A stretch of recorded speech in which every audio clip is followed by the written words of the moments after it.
everyone, welcome back to the Mindful Place Summit. Today we have Celia Hogan, and she is a facilitator of outdoor and nature-based learning. She inspires early childhood educators and primary teachers to look beyond the day-to-day challenges and find outdoor learning opportunities where kids can blossom.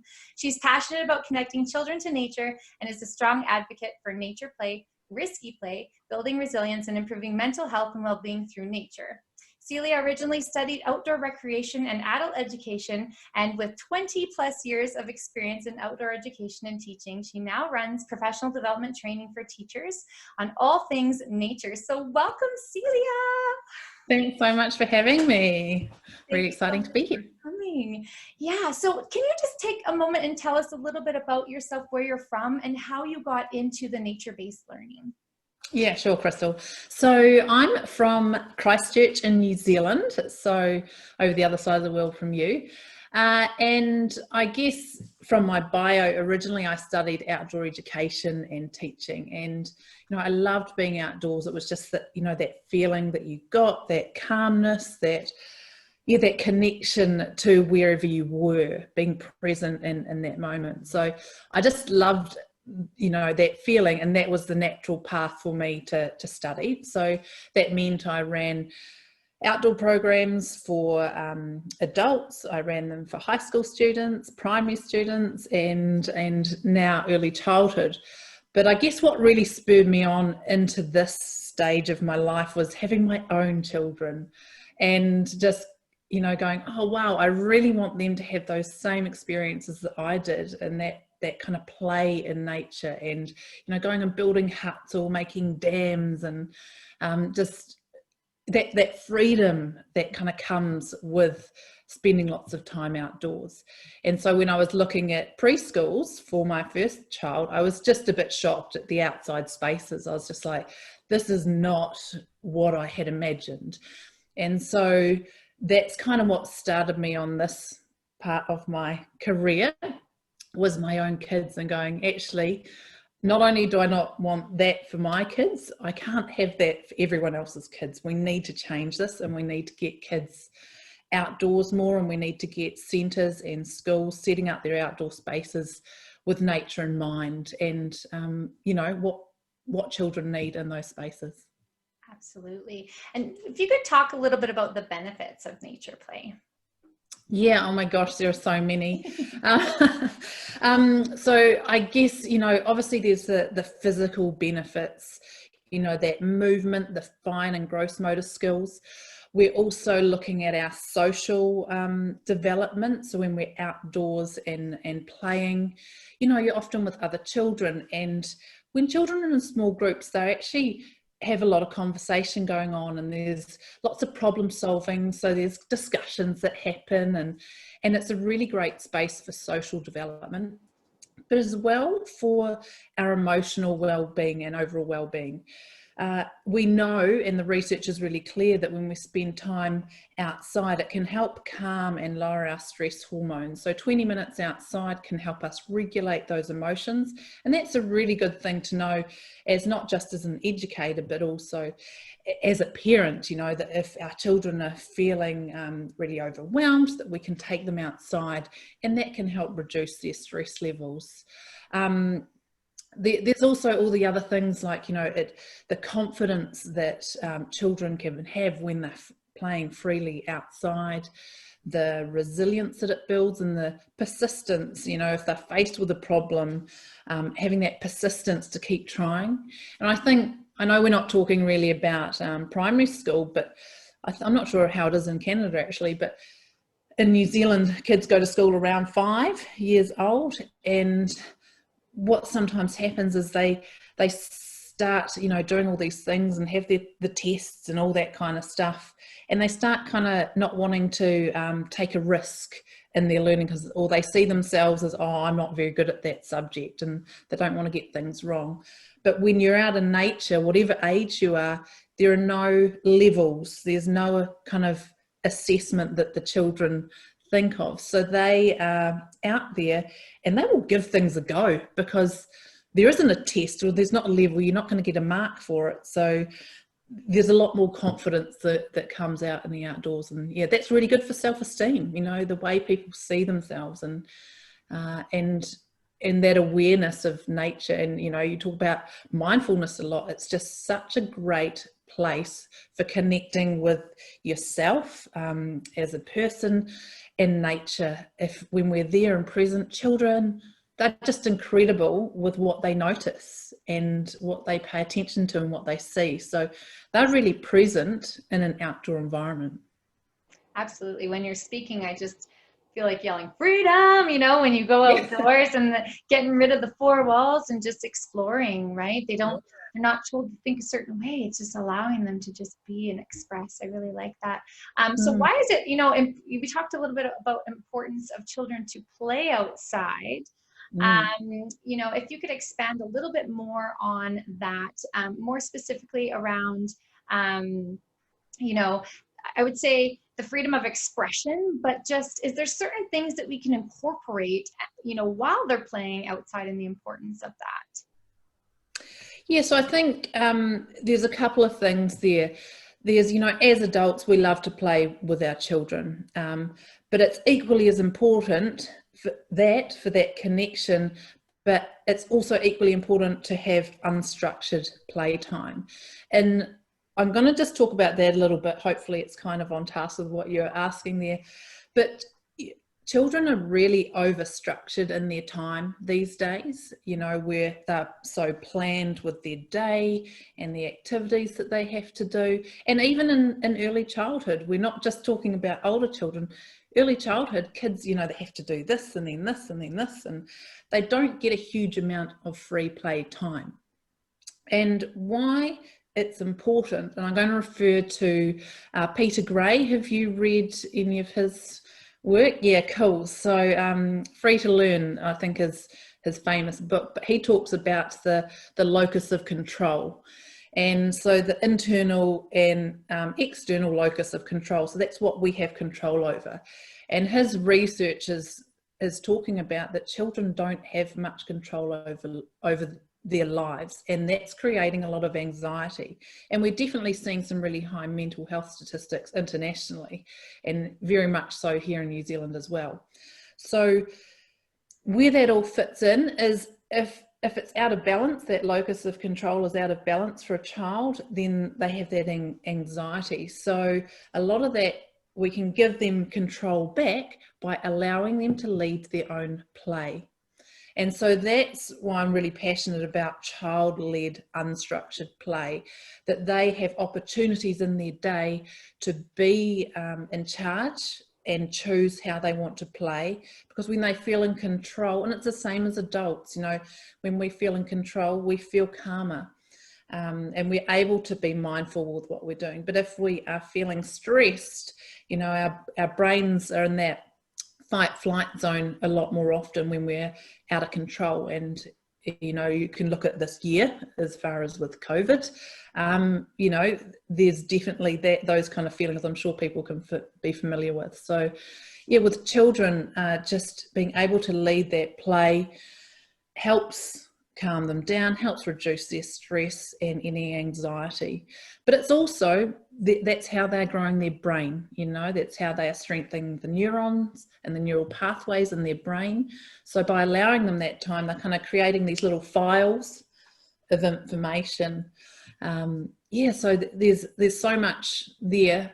There's probably one other thing I'll talk about that as far as how children play is, we talk a lot about schemas. Do you talk about them a lot? Yeah.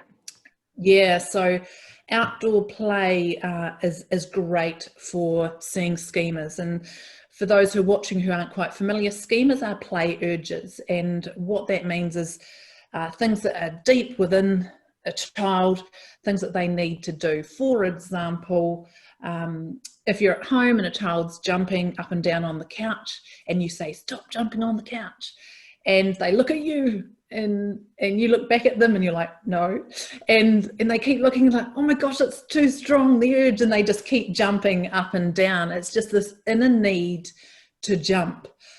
So as when we are aware of these, we can either go, okay, I can see that you want to jump, we're going to give you something that you can jump on. Oh, sorry, not the table there. Something that you can jump on. or provide another opportunity. But it's also understanding the children, and that's how they play outdoors as well. They will do things and repeat things because they are gathering all this information about that skill or that interest, and they're kind of filing it in their brain to expand on in the future. So we see a lot of schemas, things like balancing, jumping, climbing, collecting and gathering. We see transformation, so that's things like water and mud, and those sensory experiences come through a lot in that schema play. The sensory stuff is really big in the early years, isn't it? It's huge. That the sights, the sounds, what they're seeing, even taste. And the smell of things. Children gain a lot of information from that, and that's how they piece together how the world works. So so there's a lot of stuff that I've kind of thrown in there. Oh, I love it. It's great. And you can hear the passion in your voice, right? And when I hear you speaking, it gets me excited because, allowing the children, but also the educator to step out, and the educator can also reap the benefits, or parent, of being in nature and playing, right?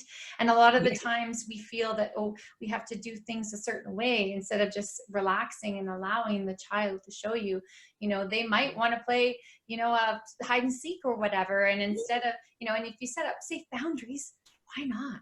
Right? Or allowing it so that it can be explored in a safe way. Let's just see here. How do children play in nature when they're leading their own play? And why is it so important for them to have child-led unstructured playtime? Yeah, so I've probably kind of delved into that a little bit, haven't I? But I think, it's important for the reasons that we've outlined before. It's important for children to have that control so that they aren't, so it's reducing the chances of mental health challenges. But it's also about the amount of physical play that children are getting these days. We know that since screens have come in, that children aren't getting the same amount of outdoor play or physical play. It's not just outdoor play, but physical play as they used to. And I know there was, I think I wrote it down. I'm going to just get the guy's name. I think it was Peter Blanchford.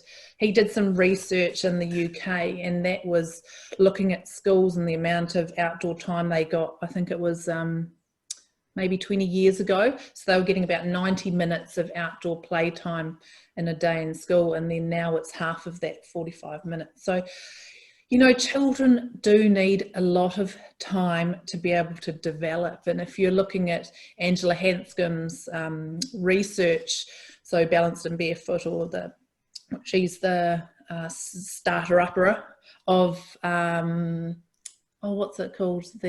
What did she start up? Timbernook in America. Yeah, I don't know if you've heard of that, but she talks a lot about, having at least 3 hours outside each day. And, for a lot of us, that's like, wow, that is a lot of time. But actually, children find it a lot easier to have that, engage in that physical play when they're in an outdoor space. And even though you can provide things in an indoor space, which, they can climb, it's not the same. It doesn't do it the same, because there's so many different experiences that they're getting outdoors. And yes, it's that sensory stuff, but it's also that their brain is engaged a lot more in an outdoor space. So, for example, if they are climbing a tree, when they're climbing a tree, they have to think about every single movement that they're making, because it's all different. So this hand goes here this time, but this hand is slightly higher.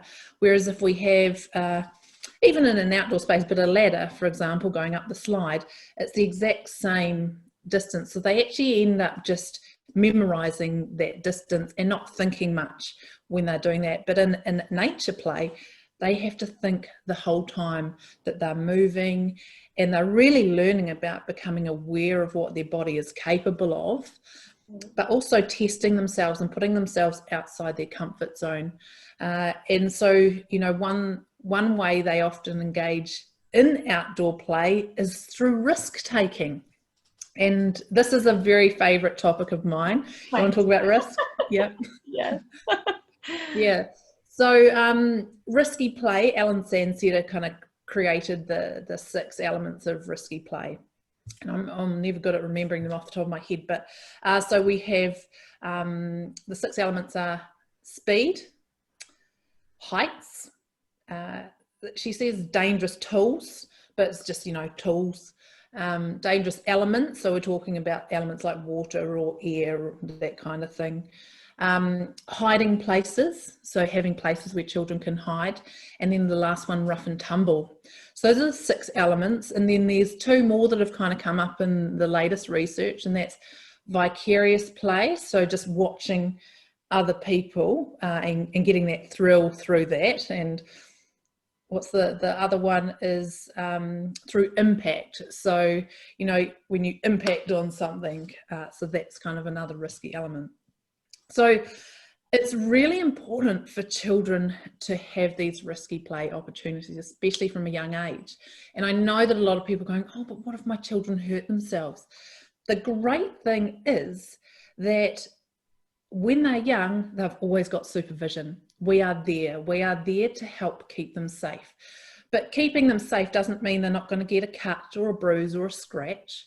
And we like to call those learning injuries. That's just part of them exploring what they're capable of, and also taking those steps outside their comfort zone when they are taking risks.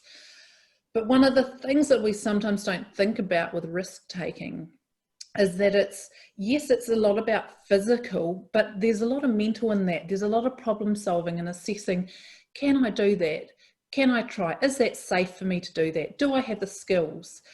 So there's a lot happening in their mind as well. But those skills later on are transferable into other situations in life. So when I say it's not just about the physical challenges, it's also later in life when they are faced with, the possibility of buying a house, for example. They're weighing up the benefits and the risks and assessing that. So that information is transferable, but we do encourage a lot of that physical risk taking in the early years, because it does teach them that it's okay to take risks in life, and that's how we learn, that's how we grow.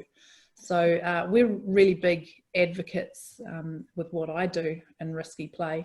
And I'm going to make one point on that as educators, there is, and teachers and parents, there is a difference between learning injuries and life-altering injuries. And so our role in risky play is to prevent the life-altering injuries. And so that's, a fall from significant height or strangulation or drowning, that kind of thing. But, if they get a cut or a bruise, that's the learning injuries, and we just need to actually be okay with that. It's not the end of the world. And I know there will be people feeling like, oh my gosh, yes it is. They will be okay, and if we can allow them to engage in that play, they will build their confidence, they'll build that resilience and that persistence, and that self-esteem that we're really looking for in this day and age. That's what we want children to gain, because we're seeing a lot of that other side of that really low confidence and low self-esteem and lack of resilience.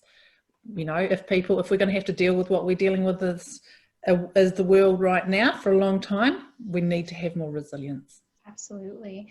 No, and when you're speaking, a few things are coming to my mind, especially, as a parent or an educator, being able to support that and understanding, okay, we're going to do some risky play, and what are some of the things that we can, looking at the situation, but allowing the children to explore that.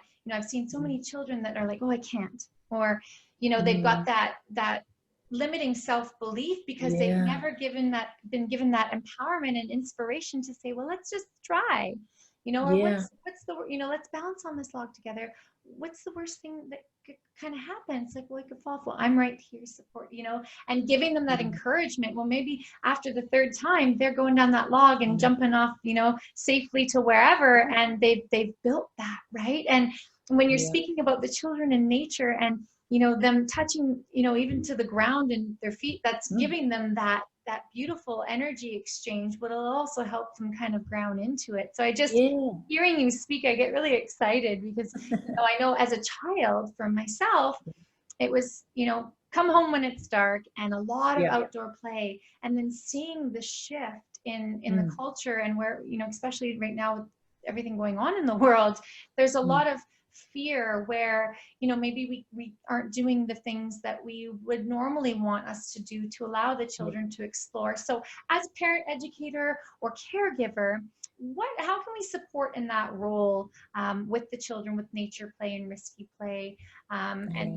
and connecting with our own self to say, hey, let's just check in, right?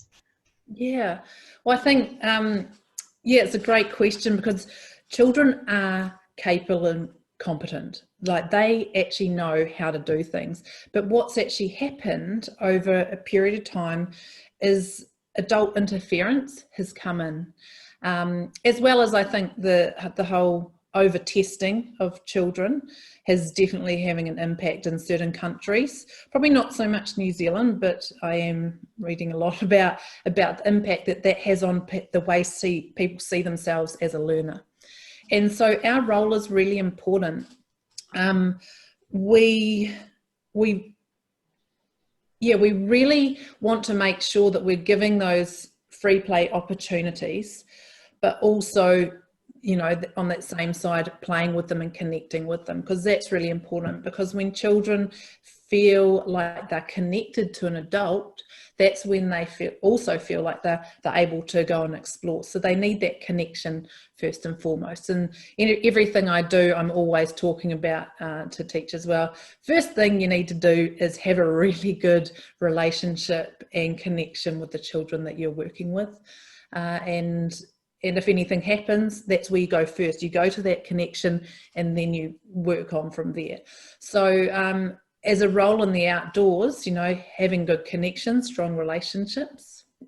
And we have, because we've been talking about risky play as well, you know, obviously one of our roles is to keep them safe. But when I say safe, I'm not saying stop them from hurting themselves. I'm just saying we are going to manage those significant hazards, the things that children don't see. So children are really good at assessing the risk and going, okay, I'm not quite capable of climbing down this myself, so I'm going to go back the other way. But we sometimes, as adults, we interfere in that process more. So I really encourage adults to have a bit more of an observation type role when children are stepping outside their comfort zone and taking those risks, because we can sometimes actually challenge them in a way that they might not be comfortable yet. So just if you take a step back and just watch, or if they're really little, what I often do when children are taking risks is I'm there spotting them. So if anyone's familiar with rock climbing, I'm always kind of just spotting them. I'm not touching them. My hands are just off. And what the purpose of spotting is, if they fall, it's to protect their head as they fall. I don't catch them, and I encourage people not to catch them, because then they don't learn what gravity is. So it's protecting that head and lowering or letting them fall to the ground, but a bit gentler, if you like. And that helps them to understand that, I don't know if I want that feeling, and they'll do things differently again. You'll see them kind of drop their bodies in if they feel like they're going to fall, so that they don't. So just thinking about those things as an educator or a parent, but also providing opportunities for this. That is also your role. So not just opportunities, but the time, good amounts of time, like 15 minutes, you know, that's great, but actually children need long periods of time if they're going to get deep into their play. So some of the research I've looked at talks about at least 45 minutes of play to get deep into their play. So we need to actually be taking them out for good amounts of time. Something else that I think we can do as parents and as educators is also provide opportunities for lots of different sensory experiences through the seasons. So making sure you're connecting regularly in your local spaces, you know, i.e. going out weekly to local spaces so that you can connect with nature, and then having different experiences each season so that children can really understand, the snow in the winter, or understand the leaves changing colour in the autumn, or, you know, so you're going to these different places that really kind of enhance those seasons, and that can be really great for probably for parents more than anything. Yeah, I'm sure I had more, but you know, my mind just goes all over the place when I talk about this stuff. Well, you can, like you said, you can see the passion, you know, and as you're speaking, I'm kind of, you know, referencing my parenting is different than the way I care for the children. So it's kind of lit Yeah. up a little light bulb for me, you know, where I do encourage risky play in the center, but then, you know, hearing that there was a situation with tree climbing and then we've pulled back on the tree climbing, you know, so just hearing you speak kind of gives me some self-awareness within my own self to say, oh, that's interesting how I kind of went down that path, even though I teach and mentor and guide the children this way, I'm still referencing my own children because it's more, there's more fear there, right? So it's interesting to come out and have that realization. So I wanted to share that, right? Because Yeah, cool. I think each one it's way. interesting what you say there with the parent kind of thing and how we are, because sometimes I think, yeah, we can kind of use different language or we speak differently to the children that we're working with to our own children. And sometimes there's, you know, there's that fear stuff involved. And a lot of the teachers that I work with, I get people to reflect on their language and if that's helpful or if that's going to hinder the situation. Because here's an example. I love tree climbing, so we'll give a tree climbing one. So if a child's, you know, at the top of the tree and I have more of a risk adverse kind of personality, and I say, oh, you're too high, get down from the tree. You know, the way that language, the tone, everything about that automatically puts that child into a more worried or resistant state. They're either going to go, oh my gosh, I am too high, or they're going to rebel and they're going to go, whatever, I'm going higher because you've told me not to. So choosing the language that we use and taking ownership for the way we say things or our own feelings, especially if we are a bit more risk adverse, and there's nothing wrong with being risk adverse, we just need to know that that's where we sit, but we also need to recognize that that can hinder the development of the children that we work with. So that's a key point. But if I was aware of my feelings, I might say, hey, Anna, I'm feeling really nervous about how high you are. How are you feeling up there? Do you feel safe? So the way I've said that is taking ownership of my own feelings, but it's also offered them a question going, how are you feeling? So they can kind of reflect on that. And generally I've found, like, I haven't had any situations where children have responded in a way, a rebellious type way. They've kind of gone, oh no, I'm fine. Oh, great. Just, you know, be aware of how you are and the width of the branches. And then you just kind of have to keep your mouth shut for a bit. But yeah, just having that awareness of our language is a really good skill to use when we're outside and children partaking in risky activities. I really like that. And for my daughter, so she was up the tree and she's standing on the smaller branches and reflecting on how I said it, you know, it was like observing. I'm noticing that the branches are getting smaller as you go up, but I still showed my belief. Like I still showed a bit of that belief where she's like, yeah, you're right. Oh, and it's almost like she took on that emotion and was like, well, I better come down. So I really like how you position it where you question, this is what I'm noticing and feeling. How are you feeling? And opening that dialogue. And, you know, and for us here, we have the licensing standards and stuff like that. So you're also going against these regulatory bodies and questioning, you know, the risky play and ensuring it's safe. But it was really interesting for me to reflect on my parenting based on the conversation. So I really appreciate that and recognizing that sometimes because we have more of a connection or an emotional attachment to our own spawn, so to speak, where, you know, my daughter and my son, they put these balls in their belly and they bounce at each other, right? And they're bouncing and they're having fun and they're having an amazing time. And then all of a sudden my son gets bounced back and breaks his arm.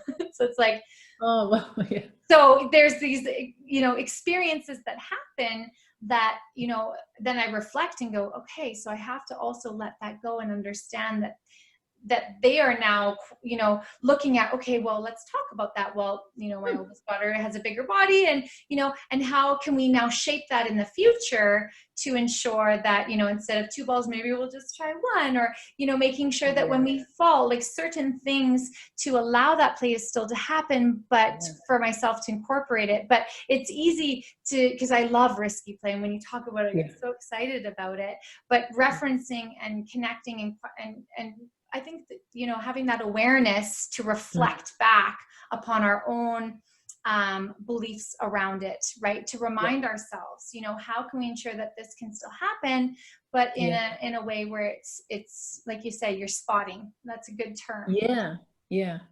And also I think, you know, like you were talking about your childhood, and you know, you're outdoors lots, and we need to really remember those things. And a lot of, you know, the kind of outdoor play workshops that you go to often start with talking about, okay, have a think about your own play memories. What were they? What was so special about them? And for a majority of people, it is outdoor play. There was freedom, but there also weren't adults around. We were engaging in a lot of that play without adults. And, you know, I'm sure there were some pretty close calls at times. I can remember a few, but we survived and we worked things out. Whereas, you know, we're not allowing that with our children because we're so worried. Yet we live in probably one of the safest times right now in the world, you know, as far as crime rates generally going down around the world. But we've got media, which I think they have a lot to answer for, planting all this information into our minds about, oh, you know, someone's going to kidnap our children, or, oh, they're going to, you know, get really injured by doing this. So we're feeding off that. And we're not allowing our children to have some of those same experiences, whereby the reality is that generally they will be fine, but we're letting that fear come in and rule our decision making. So I think we really need to be mindful of the opportunities that we're providing for our own children, but also the children we work with. And I know, you know, around the world, the policies, it's always a challenge, but we need to fight for that, you know, that fight for our children's right to play, and just let them play. All right, so we have a backyard play tips resource that we're going to be providing for our listeners today. Could you share a little bit about what that is for us? Yeah, cool. It's essentially a bit of a cheat sheet. Some of the stuff that I've kind of talked about, but woven into a 1-page handout. It's looking at some of those elements of risky play, how we can provide that in an outdoor space, looking at loose parts, and looking at natural elements. So it's called backyard play, but it's also could be useful for early childhood centres or educational spaces, and just some tips and ideas to implement cheaply in your outdoor space. I love that. Well, thank you so much for taking the time and sharing with us your passion. I can really see that in your voice, and I really reflected during our chat. So I just want to say thank you. And we will be posting links below on where to find you, and our listeners can pick up that free resource. So is there any last statement that you want to leave our followers here with today?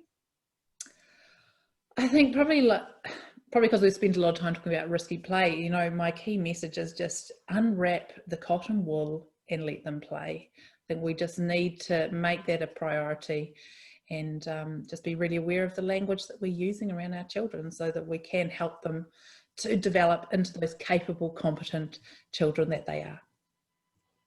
Beautiful. That's well said. Well, thank you so much, Celia. I really appreciate your time today, and I look forward to connecting with you again soon. Absolutely. Thank you so much for having me, Crystal. Thanks. Bye.